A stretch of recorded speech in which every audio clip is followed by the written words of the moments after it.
चलिए शुरू करते हैं आज की क्लास। गुलशेर, आपको खुशामदीद जी हमारी क्लास में। ये हम अनऑफिशियली अपनी पैराग्राफ राइटिंग की क्लास का आगाज कर रहे हैं ताकि आप जल्दी ज्वाइन कर रहे हैं तो आपको फायदा भी उसी तरह से हो, वरना बकायदा हमारा ऑफिशियल सेशन जो है वो फर्स्ट से ही स्टार्ट होगा। हम आपके ज्वाइन करने से पहले बात कर रहे थे कि ये वो किताब है जी, ये हमारी किताब है जिसको हम फॉलो करेंगे जी। Confessions of an economic hitman. ये किताब जो है वो इस सारे कोर्स के दौरान जो है वो इसके पैराग्राफ जो लिखे गए हैं, जॉन परकिंस ने लिखे हैं, उसको हम फॉलो करेंगे। बुनियादी तौर पे ये कहानी है, एक ऑटोबायोग्राफिकल वर्क है कि किस तरह जॉन परकिंस ने एक हिटमैन होते हुए अमेरिका की रीढ़ की हड्डी बनते हुए दूसरी इकोनॉमीज का बेड़ा गर्क किया। ये देखिए कहानी है, the shocking inside story of how America really took over the world. कि अमेरिका ने दुनिया पे अपना कब्जा, अपना तसल्लुत कैसे जमाया। अब इस किताब की यूटिलिटी इस सारे कोर्स के दौरान ये रहेगी कि हम इसके पैराग्राफ्स जो है वो डेली एक दो पैराग्राफ्स पढ़ा करेंगे, आपको असाइनमेंट देंगे तो रेफरेंस पॉइंट के तौर पे इसकी किताब हम इस्तेमाल करेंगे। लेकिन इसका ड्यूल मकसद ये है कि ये किताब भी आप साथ साथ पढ़ें ताकि आपकी Pakistan affairs, current affairs, political science, gender studies और क्रिमिनोलॉजी के कुछ रेफरेंसेस भी तैयार हो जाएं। तो this book is a wonderful source to not only develop a thorough understanding of the linguistic abilities, यानी लैंग्वेज भी आपकी ठीक होगी, आपका राइटअप भी अच्छा हो जाएगा, राइटिंग स्किल्स इंप्रूव होंगी और साथ साथ आपके आइडियाज में भी क्लैरिटी आएगी कि लोग कैसे सेंटेंसेस लिखते हैं, लोग कैसे पैराग्राफ्स लिखते हैं।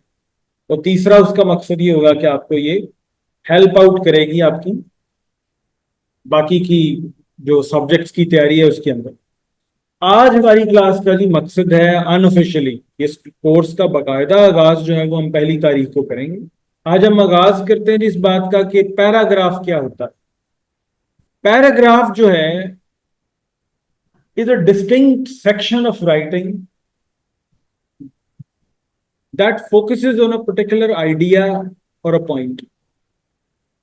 एक डिस्टिंक्ट मखसूस सेक्शन ऑफ राइटिंग है जिसके अंदर हम किसी न किसी पर्टिकुलर आइडिया और पॉइंट पे फोकस कर रहे होते हैं, और इसकी एग्जांपल्स भी हम आपको देंगे।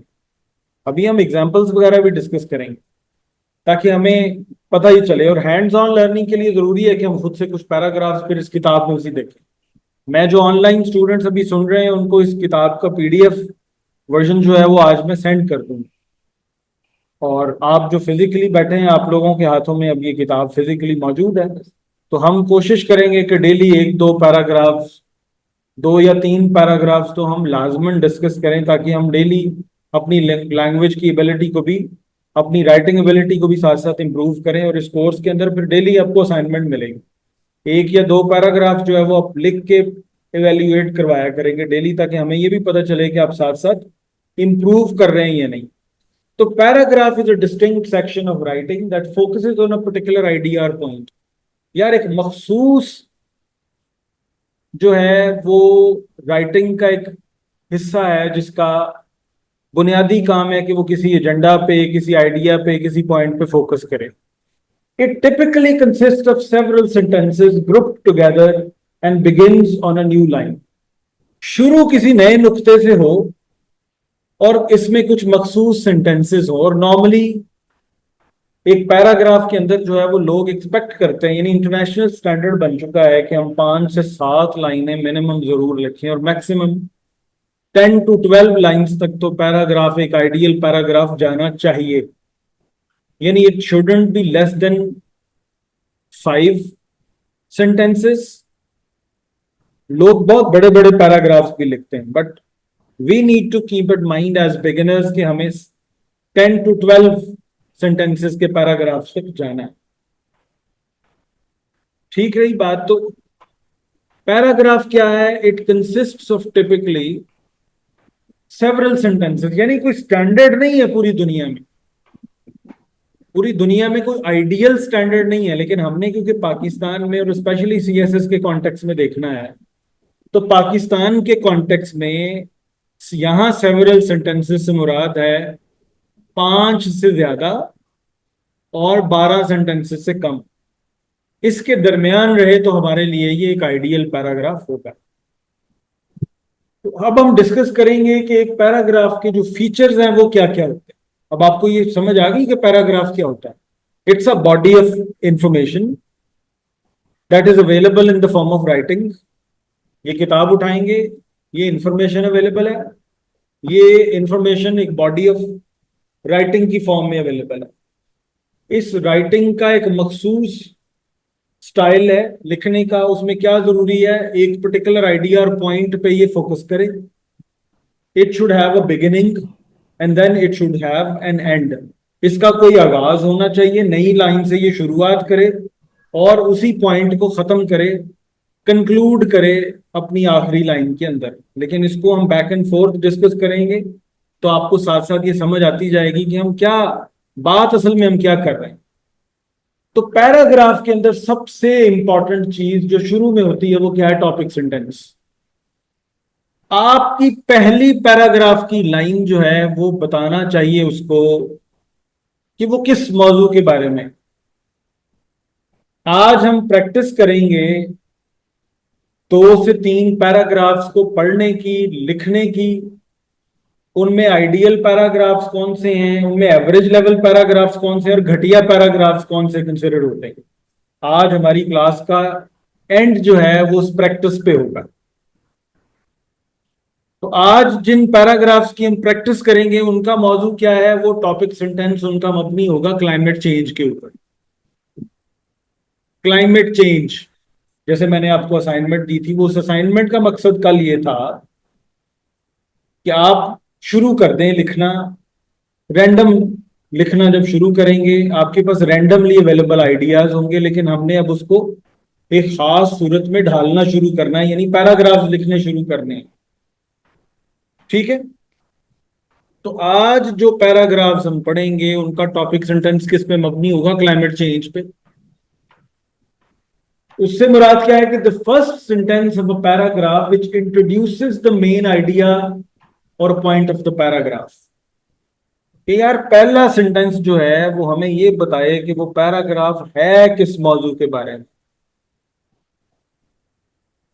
वो किस पॉइंट पे फोकस करेगा, उसका मेन आइडिया क्या है। या पहला जो टॉपिक सेंटेंस है वो हमें एजेंडा बताएगा यार ये पैराग्राफ ये बात करने जा रहा है। इस पैराग्राफ में राइटर ये कहना चाहता है ना, इस शेर में शायर क्या कहना चाहता है, तो राइटर उस पैराग्राफ में क्या कहना चाहता है वो टॉपिक सेंटेंस हमें वाजे करे। बाकी क्या है, उसमें सपोर्टिंग सेंटेंसेस होने चाहिए। बाकी सेंटेंसेस वो हैं जो आपके टॉपिक सेंटेंसेस को सपोर्ट करें। बाकी तमाम के तमाम सेंटेंसेस एक पैराग्राफ के वो सेंटेंसेस हैं जो टॉपिक सेंटेंस को सपोर्ट फराहम करें।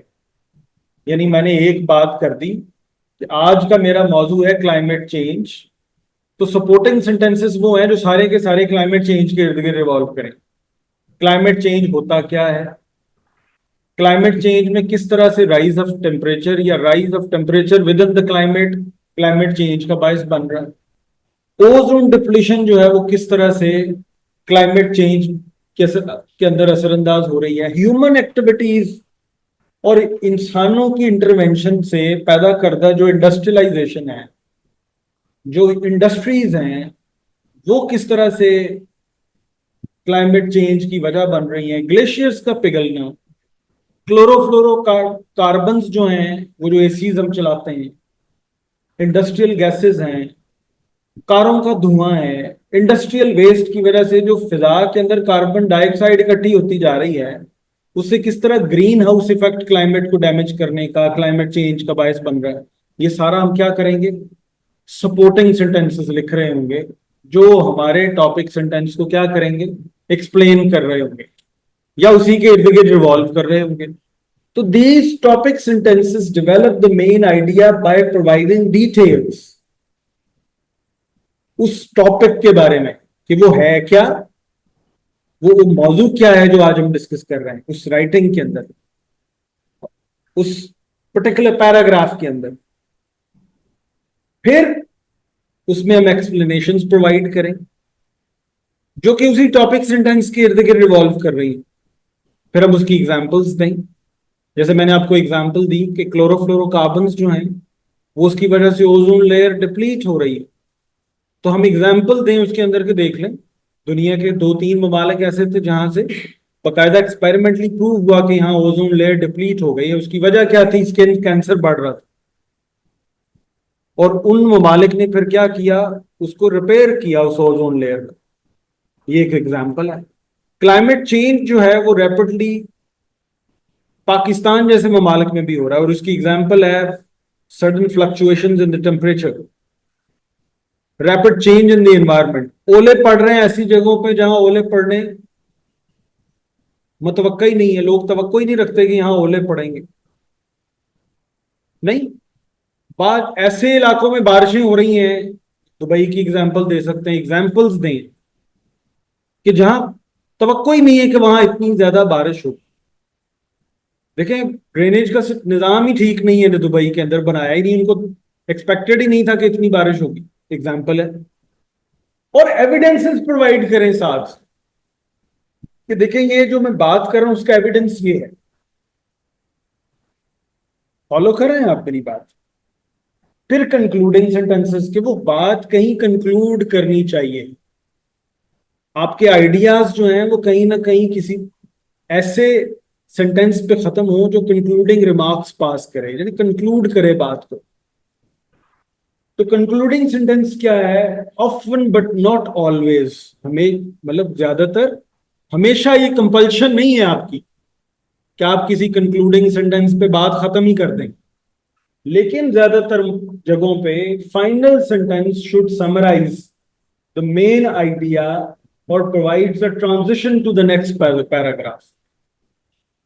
या बात को खत्म करे या इस नुक्ते पे खत्म हो कि वो अगले पैराग्राफ के आगाज का सिरा बन जाए, यानी अगले पैराग्राफ की डिस्कशन को भी इनिशिएट कर दे। उस पॉइंट पे वो पैराग्राफ खत्म होना चाहिए।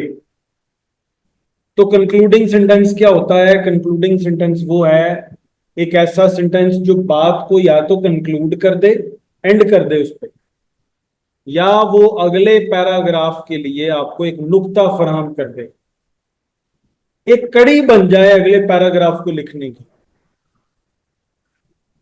और यही इंफॉर्मेशन हमारे लिए जानना जरूरी है।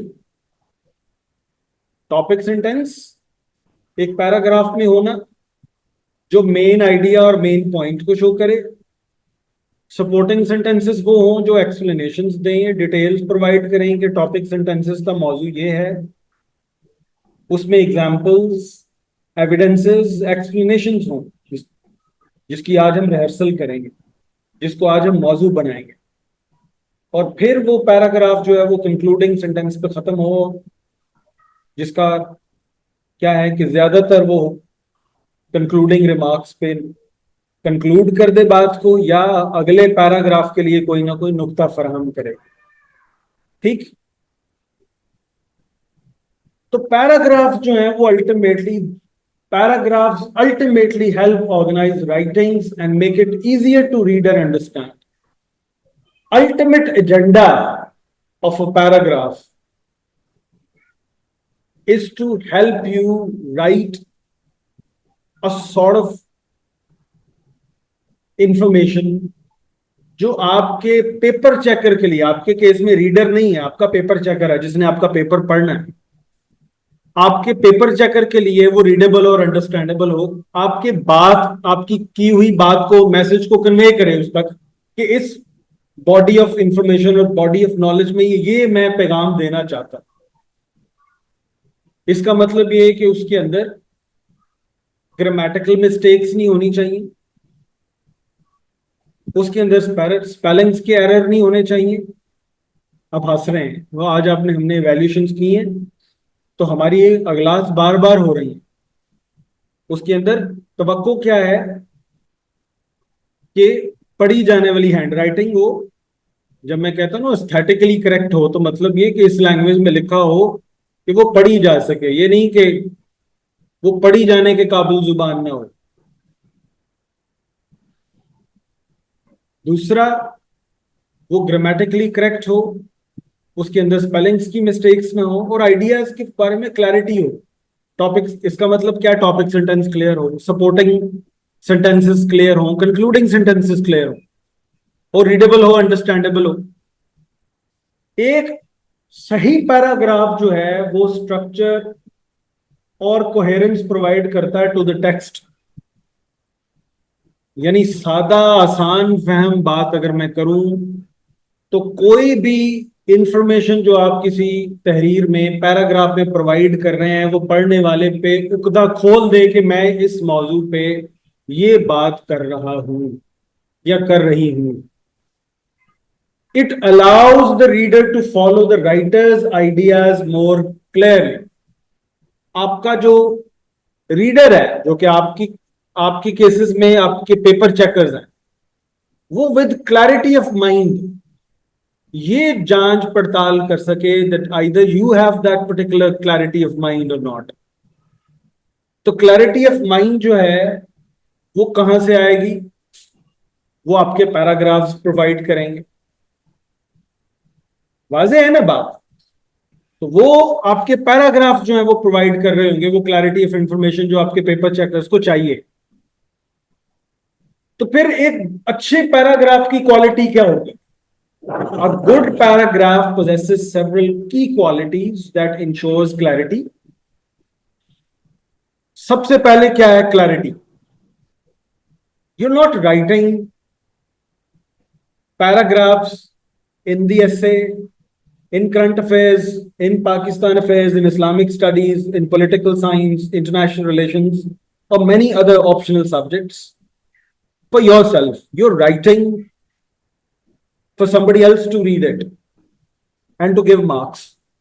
यही एजेंडा है ना हमारा, कि आप जो लिख रहे हैं उसकी बुनियाद पे आपका पढ़ने वाला आपको मार्क्स दे सके, बेहतरीन marks comparative to the others, क्योंकि इट्स अ कंपैटिटिव एग्जाम। तो अगर आपके पैराग्राफ में इनसे ज्यादा क्लैरिटी है तो you should get go better marks as compare to him. Coherence उसमें आइडियाज की क्लैरिटी के बाद, clarity of mind, clarity of ideas के बाद coherence, whether your ideas and sentences are coherent और नॉट, जिसकी आज हम प्रैक्टिस करेंगे कि क्लैरिटी ऑफ माइंड क्या है, आइडियाज में और सेंटेंसेस में कोहेरेंस से क्या मुराद है, an engagement for the reader.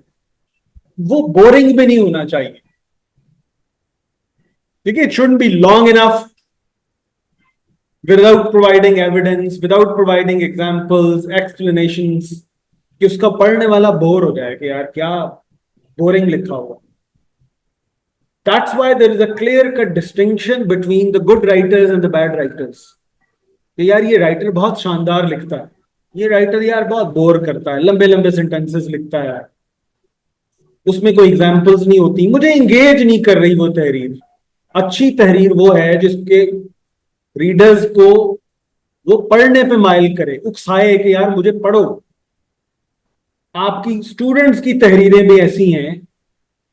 As a paper checker मैं अपना एक्सपीरियंस बताऊं तो कुछ पर्चे वाकई ऐसे होते हैं, and I am not exaggerating, जो आपको as a paper checker engage करते हैं कि यार this is the exam that I was looking for and I need to check it. उस पे आपको अटेंशन और बकायदा फोकस करने को जी चाहता है। A good writing engages you no matter what. आपकी जो अच्छी तहरीर है लिखा हुआ, वो आपको इंगेज करता है, चाहे आप अच्छे राइटर हैं या आप स्टूडेंट हैं और आप एग्जाम पास कर रहे हैं।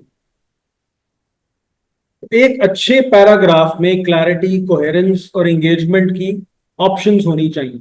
और बाय द वे ये आइडियल कंडीशंस हैं। इनमें से यू लैक वन और two qualities, that's okay. As a student you're not Emily Bronte, right? You're not Shakespeare. ना आप बर्टन रसल हैं, ना परंदुति रॉय हैं। आप एक स्टूडेंट हैं and your examiners are quite familiar with this idea. So that's okay if you skip one or two qualities. That's all right. But you need to keep in mind that you need to replicate and add some of the qualities जो कि expected है। ये भी नहीं हो सकता कि आप आउट ऑफ 10 क्वालिटीज आपने दो भी नहीं लिखी तो आपका एग्जामिनर आपको मार्क्स दे। ये तो नहीं हो सकता है। आपको कुछ ना कुछ क्वालिटीज ऐड करने की जरूरत है। You need to add some of the qualities, not 100% but at least 50 to 60% qualities of a good paragraph should be that. वो कौन कौन सी क्वालिटीज हैं जिनमें से आपको कुछ इंक्लूड करनी है? सबसे पहले है unity. Every sentence in the paragraph should relate to the main idea or topic। इसलिए तो हमने कहा है कि एक टॉपिक सेंटेंस है, एक मेन सेंटेंस है जो एक पर्टिकुलर टॉपिक के बारे में है। And every other sentence should relate to that particular idea और topic. You can not randomly discuss ideas in a paragraph।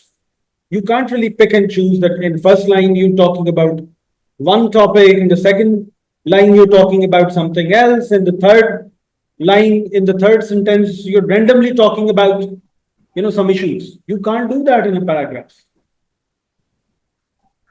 Every sentence in the paragraph should relate to the main idea or topic। It means that all the supporting sentences should relate to just one topic and one idea that is given in the topic sentence। Every sentence after the topic sentence should talk about the very first sentence। हर आने वाला sentence जो है, जो topic sentence के बाद आए, उसके लिए कहीं ना कहीं कंपल्शन है कि वो उसी आइडिया के इर्द गिर्द रिवॉल्व करे। यानी आप ऐसे ही समझिए कि जो टॉपिक सेंटेंस है आपका एक पैराग्राफ में, वो मरकज है। जैसे किसी जमाने में लोग समझते थे सूरज मरकज कायनात है, तो पैराग्राफ में सूरज जो है वो मरकज है, और बाकी जो सपोर्टिंग सेंटेंसेस हैं वो बिल्कुल उन सियारों की मानंद हैं जो उसी सूरज के इर्द गिर्द घूमते हैं, चाहे वो ज़ोहल हो, मरीख हो, जमीन हो। नहीं, उसमें कंपल्शन सिर्फ एक आखिरी सेंटेंस के बारे में नहीं है। कंक्लूडिंग सेंटेंस को प्लूटो ले लें कि कभी हमने उसको सियारों की फहरिस्त में ऐड कर दिया कि इसे सूरज के इर्द गिर्द घूमना है, कभी हमने निकाल दिया कि यार चलो कंक्लूडिंग सेंटेंस, बात खत्म ना करो, किसी ऐसी बात पे, किसी ऐसे नुक्ते पे बात छोड़ दो कि वो लीड करे अगले पैराग्राफ के बारे में कि यार अगला पैराग्राफ इस बारे में हो सकता है, बात इस बारे में बात कर सकता है। So every sentence in the paragraph should relate to the main idea or topic। The paragraph should stay focused on a single point or argument without straying off topic। आपने off topic नहीं जाना। You cannot, stray off topic। topic से नहीं हट सकते आप। Then in the topic sentence I'm talking about electricity। In the second sentence, I'm talking about Zardari Sahab। In the third sentence, I'm talking about, Kashmir as a bone of contention between India and Pakistan। In the fourth sentence, I'm talking about Dubai। In the fifth or sixth sentence, I'm talking about Osama bin Laden। In the seventh sentence, I'm talking about ozone layers depletion। कोई sir पैर ही नहीं है बात का। It cannot happen। वो सारी की सारी इंफॉर्मेशन जो है वो एक मरकज के इर्द गिर्द घूमनी चाहिए। सूरज एक है, बाकी तमाम की तमाम प्लैनेट्स को उसी के इर्द गिर्द घूम। दूसरी इंपॉर्टेंट चीज क्या है? Coherence. Sentences should flow logically from one to the next, making it easy for the readers to follow the writer's train of thought. वो आपको फॉलो कर सके, कोहेरेंस होनी चाहिए सेंटेंसेस के अंदर, और लॉजिकली उन्हें एक सेंटेंस से दूसरे सेंटेंस पे मूव करना है। यानी हर आने वाला सेंटेंस पहले सेंटेंस के साथ कहीं ना कहीं लिंक करे, ताकि आप अपने रीडर को भी लीड प्रोवाइड कर सकें कि यार ये पैराग्राफ जा किस सिमत को रहा है, ताकि जो ट्रेन ऑफ थॉट है पटरी पर डाल सके ना आप, कि थॉट की ट्रेन जा कहां को रही है। ये तो नहीं हो सकता कि ट्रेन जो है वो जानी फैसलाबाद है तो पहले जाए शेखुपुरा, फिर जाए गुजरात, फिर जाए चीचू की मलियां, फिर जाए सियालकोट, फिर वापस लाहौर आ जाए, फिर अफगानिस्तान को निकल जाए, फिर उधर से होके लोरालाई से होते हुए कहीं और पहुंच जाए, फिर तो 5 साल 6 साल बाद फैसलाबाद पहुंचे। ये नहीं हो सकता। तो reader should have a clear thing in his और हर माइंड कि यार आप, मेरा जो राइटर है, मेरा जो लिखने वाला है, उसकी ट्रेन ऑफ थॉट जो है वो इस पटरी पे चल रही है। तो उसको समझ आने लग जाए कि बात जा कहां को रही है। This often involve using transitional words. अब ट्रांजिशनल वर्ड्स जो है वो हम ग्रामर और कंपोजिशन की क्लास में थॉरोली पढ़ेंगे कि ट्रांजिशनल वर्ड्स कौन होते हैं, जो ट्रांजिशन प्रोवाइड करते हैं, through which you can jump on to the next sentence. But these transitional words help you to create a link between sentences. नहीं, वो ट्रांजिशन में हेल्प करते हैं आप, उनको हम डिस्कस करेंगे। And phrases to link ideas smoothly. फिर हम फ्रेजेस का इस्तेमाल करेंगे, वो आइडियाज का। ट्रांजिशनल वर्ड्स और फ्रेजेस बहुत इंपॉर्टेंट है आइडियाज को स्मूथली लिंक करने के लिए, जिनकी हम एग्जांपल्स आज भी एक दो डिस्कस करेंगे। हम गुड क्वालिटी पैराग्राफ्स डिस्कस करेंगे, हम बैड क्वालिटी पैराग्राफ्स डिस्कस करेंगे, फिर उनमें कहाँ कहाँ ट्रांजिशनल वर्ड्स इस्तेमाल हुए हैं, कहाँ कहाँ अच्छी और बुरी फ्रेजेस का इस्तेमाल हुआ है, ताकि हम अंदाजा लगा सकें कि एक पैराग्राफ में कोहेरेंस है या नहीं। फिर हम बात करेंगे जी clarity. Our writing should be clear and concise, avoiding ambiguity. उसमें एम्बिगुअस इंफॉर्मेशन नहीं होनी चाहिए। एंड मोस्टली मैं जब आपकी आपके काम को एवेल्युएट करता हूं, तो नॉर्मली मैं क्या कहता हूं कि आप लोग कहीं ना कहीं इस मेंटल मैप के अंदर अब आपका बन चुका है कि in order to make an impression on your paper checker, you need to write somehow complex language, right? You need to convey your ideas by writing complex jargons, by writing very complex sentences. Complex language कोई compulsion नहीं है। वो Einstein का कहना ये है ना कि if you cannot explain things simply, means you don't understand them well. अगर आप आइडियाज सिंपली कन्वे ही नहीं कर सकते, तो what's the point of writing? लंबे लंबे सेंटेंसेस लिखने से तो कोई नहीं। जितनी लंबी बात करेंगे उतने उसमें एम्बिग्विटी के चांसेस है। Write small sentences and try not to write complex sentences, या ओवर कॉम्प्लेक्सिटी नहीं होनी चाहिए उसके अंदर। जरूरत से ज्यादा कॉम्प्लेक्सिटी आपने ऐड नहीं करनी। तो each sentence should be easily understood on the first reading. आप, क्योंकि एग्जामिनर्स के पास, specially FPSC examiners, don't have enough time, so they could go back and forth while reading your paper कि एक चीज समझ नहीं आई तो वो दोबारा पढ़ने पढ़ने बैठ जाए। They don't do that. And I've been a paper checker myself, I know that कि जितना बंडल पड़ा होता है और जो गिवन टाइम होता है उसके अंदर आपको you need to check those papers. तो आपके पेपर्स जो हैं, for a paper checker it's not a matter of life and death. For him, it's just a matter of 200, 100 rupees. For you, it's a matter of life and death. So they don't have that sort of luxury to go back and forth and check your papers कि एक दफा बात समझ नहीं आई तो चलो दूसरी दफा he would pay ultimate heed to go through your paper back and forth कि नहीं जी मुझे पढ़ के समझना है। They don't do that. तो आपकी जो राइटिंग है उसके अंदर इतनी क्लैरिटी होनी चाहिए। फिर जी development, the main idea should be adequately developed with sufficient details. तो ultimately what matters the most is the main idea. Sufficient details होनी चाहिए, एविडेंस प्रोवाइड करें, उसमें एग्जांपल्स और एक्सप्लेनेशंस ऐड करें, and that's what we have talked about. This helps to substantiate the point being made and provides depth to the paragraph. ये ultimately करेगा क्या कि जो आप पॉइंट मनवाना चाहते हैं, बनाना चाहते हैं, उसकी तरफ लीड करें और आपके पैराग्राफ में डेप्थ प्रोवाइड करे। अल्टीमेट मैसेज क्या कन्वे करना है कि जो मैं बात कर रहा हूं मुझे पता है कि मैं क्या बात कर, वो नॉलेज प्रोवाइड करे आपके रीडर को। मैं देखा नहीं आपकी क्लासेस में, हम अपनी नॉर्मल क्लासेस में क्या कहते हैं कि हमारे स्टूडेंट्स मोस्टली एज्यूम कर लेते हैं कि our paper checker would eventually know each and everything about our paper. तो वो लेमैन लैंग्वेज में नहीं लिखते, यानी सारी चीजें एक्सप्लेन नहीं करते, वो सेल्फ एज्यूम कर लेते हैं कहीं ना कहीं। उसमें एजम्पशंस है ना बहुत सारी, कहीं मेरे जो पढ़ने वाला पेपर चेकर है वो अफलातून है, उसको सारा कुछ आता है। तो ऐसा नहीं है। You need to each, you need to explain each and everything in a very simple less complex language कि उसको पढ़ने में आसानी हो।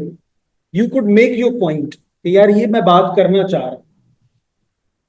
तो आपने अपने एग्जामिनर के लिए स्लोली एंड ग्रेजुअली चीजें कॉम्प्लेक्सिटी की तरफ लेके जानी है अगर जरूरत है भी तो। लेकिन इवेंचुअली आपकी जो बॉडी ऑफ नॉलेज है वो इस तरह पैराग्राफ्स में डेवलप होनी चाहिए, so you could, it could ultimately substantiate the point being made, जो आप पॉइंट उसमें कन्वे करना चाहते हैं कि यार ये बात है जो मैं करना चाहता हूं। और वही बात आपकी एग्जाम्पल्स एक्सप्लेनेशंस आपके पैराग्राफ में डेप्थ प्रोवाइड करेगी। तो टॉपिक सेंटेंस जी उसकी अच्छी क्वालिटी है। A strong topic sentence at the beginning of the paragraph sets the stage for the rest of the paragraph, clearly indicating what the paragraph will discuss. मैंने top to bottom नहीं, bottom to top भी explain कर दिया। एक अच्छे paragraph की निशानियां क्या क्या है: clarity, development, topic sentence, coherence. तो टॉपिक सेंटेंस के इर्द गिर्द ही बात घूमनी है इवेंचुअली, क्योंकि जिसने टॉपिक सेंटेंस को पकड़ लिया है ना मजबूती से, जिसको ये पैराग्राफ में समझ आ गई है कि what a topic sentence really is, that person will be able to eventually understand the true meanings of the other sentences and the concluding sentence. असल गेम यहां से शुरू होती है कि now you need to grasp कि असल बात जो है वो टॉपिक सेंटेंस में है, और टॉपिक सेंटेंस होता क्या है, उसी से हम आगाज करेंगे। फिर जी concluding sentence. A concluding sentence can help to summarize the main point or provide a transition to the next paragraph. Main point को समराइज करे कि हम ये जो जितना बॉडी ऑफ इंफॉर्मेशन प्रोवाइड की गई है वो इस बारे में, उसको समराइज कर दे, enhancing the overall flow of the text. यानी वो overall flow of the text को क्या करे, एनहांस कर दे by passing some kind of concluding remarks कि ये जितना कुछ डिस्कस हुआ है वो ये है। जैसे आप ऐसे में नहीं करते, पूरा ऐसे लिखने के बाद कंक्लूड करते हैं, तो दो it happens in the form of multiple sentences कि आप कंक्लूडिंग रिमार्क्स दे रहे होते हैं और आप उसमें रेकमेंडेशंस भी दे रहे होते हैं बाज दफा। यहां ये है कि आपका जो आखिरी लाइन है in a given paragraph, it should summarize the entire paragraph. ठीक है, उसकी सारी की सारी की एसेंस को बयान कर रहे कि ये बात हो रही है अल्टीमेटली, जिसकी आज हम प्रैक्टिस और रिहर्सल करेंगे कि यार that's the main agenda, that's what we want. Length कितनी होनी चाहिए, नो स्ट्रिक्ट रूल। इंटरनेशनली कोई स्टैंडर्ड फॉर्मूला नहीं, राइट। मैं अभी हम डिस्कस करेंगे मैनहट्टन की किताब, कुछ बेसिक किताबें हैं रूपा पब्लिकेशंस की, कुछ basic reading and writing ability को एनहांस करने की कुछ जो है वो बेसिक बुनियादी किताबें हैं जिन्हें हेल्पफुल स्टडी एड के तौर पे हम यूज करेंगे। Because of a degree in education too, तो हम उसको पेडागोजिकल अंडरस्टैंडिंग के लिए भी, पढ़ाना कैसे है, लर्निंग एक्सपीरियंस को एनहांस कैसे करना है, उसकी टेक्निक को मैनेज करने के लिए भी हम यूज करते हैं। अगर उन तमाम किताबों को उठा के देखेंगे तो there isn't any strict rule on the length of a paragraph, कोई स्ट्रिक्ट रूल नहीं है। सिंपल क्राइटेरिया क्या है, it should be long enough to fully develop the main idea. इतना लंबा हो कि वो मेन आइडिया के बारे में बात करे, मुकम्मल बात करे, but it should be too long that it becomes boring, it becomes difficult to read, it eventually becomes abstract. इतनी लंबी बात ना हो जाए कि रीडर जो है वो बोरियत का शिकार हो जाए। यानी आप इवेंचुअली आपकी केस में आपका पेपर चेकर जो है वो ये ना सोचे कि यार मैं किस मुसीबत को पड़ गई हूं। उसमें रीडेबिलिटी का आंसर हो, वो सिंपल फॉर्म में हो, वो बहुत ज्यादा कॉम्प्लेक्स सेंटेंसेस में ना हो, वो आप अगले रीडर की, पेपर चेकर की ईज का ख्याल रखे, और eventually it could make a point that you actually want to make, right? So generally a paragraph should contain at least 3 to 5 sentences, at least 3 से 5 sentences तो होने चाहिए, but in our case, in the case of CSS, it shouldn't be less than 5 sentences and not more than 12. हमारे यहाँ कहीं ना कहीं एक जर्नल पेपर की अगर फॉर्मेट को देखें ना, ये है स्टैंडर्ड साइज पेपर जो कि सीएसएस में इस्तेमाल होता है, ठीक है, और उस पर हाशिया नहीं होता, that's the standard size paper, ठीक है। इसमें हाशिया भी नहीं होता, आपने अपनी मर्जी से कन्वीनियंस पे लगाना होता है। लेकिन इसकी लेंथ को देखते हुए अगर हम पेपर में एक देखें तो वो 4 से 5 सेंटेंसेस जो हैं वो कहीं ना कहीं वो शो कर रहे होते हैं कि आपने एक मुकम्मल पैराग्राफ लिखा है, but it should not be more than, it should not, हाँ, 12 सेंटेंसेस से ज्यादा नहीं होना चाहिए, क्योंकि वो एक पेज यानी इस लेंथ से, ये जो स्टैंडर्ड साइज लेंथ है इससे बाहर चला जाता है। वो ऐसा लगता है कि सारा जवाब जो है वो शायद आपने एक ही पैराग्राफ में लिख दिया। तो हमने कहीं ना कहीं कुछ चीजें हैं जो अपने दिमाग में रखनी। तो generally a paragraph should contain, generally it's not the standard information, it should contain at least 3 to 5 sentences, but in our case we'll keep in mind that it should not be less than 5 sentences and it should not exceed 12 sentences. But this can vary depending on the context and purpose of the writing. Obviously हमारा purpose क्या है, वो purpose हमारा different है, we are writing for competitive exams, that's why for our examiner's convenience and in order to make a literal mark on the mind of that examiner, हम इस paragraph के standards को, इस पेपर को मद्देनजर रखते हुए जब लिखेंगे तो हमें स्टैंडर्ड फॉर्मूला मिलेगा कि हमारे सेंटेंसेस 5 से कम नहीं होने चाहिए और 12 से ज्यादा नहीं होने चाहिए। So this can vary depending on the context and purpose of the writing. वाजे हो गई ये बात?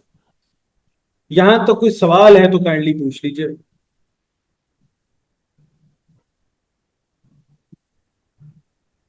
क्यों जरूरत है इन तमाम चीजों की जी? By ensuring these qualities, by ensuring these qualities, a student can craft effective and engaging paragraph that contribute to the overall coherence and persuasiveness of their writing. आपकी जो पैराग्राफ्स हैं जो आप क्राफ्ट करेंगे, उसका मतलब क्या होता है जी? उसका काम क्या है? वो इफेक्टिव और एंगेजिंग पैराग्राफ्स होनी चाहिए ताकि वो कंट्रीब्यूट कर सकें कोहेरेंस में और परसुएसिवनेस ऑफ देयर राइटिंग, ताकि आपके पेपर चेकर को लगेगा यार आपने कुछ बेसिक तालीम हासिल की है and you are comparatively better student as compare to the others. आपकी कोई तालीम जो है वो कंपैरेटिवली बेहतरीन माहौल में हुई है, क्योंकि उनको आपकी पाकिस्तान में बेस्ट अवेलेबल जॉब्स जो है उनके लिए आपकी सूटेबिलिटी डिटरमिन करनी है। तो वो कंपैरेटिव फॉर्मूला क्या है कि आपको परसुएसिव पैराग्राफ्स लिखने और कहीं ना कहीं उनमें कोहेरेंस शो करनी।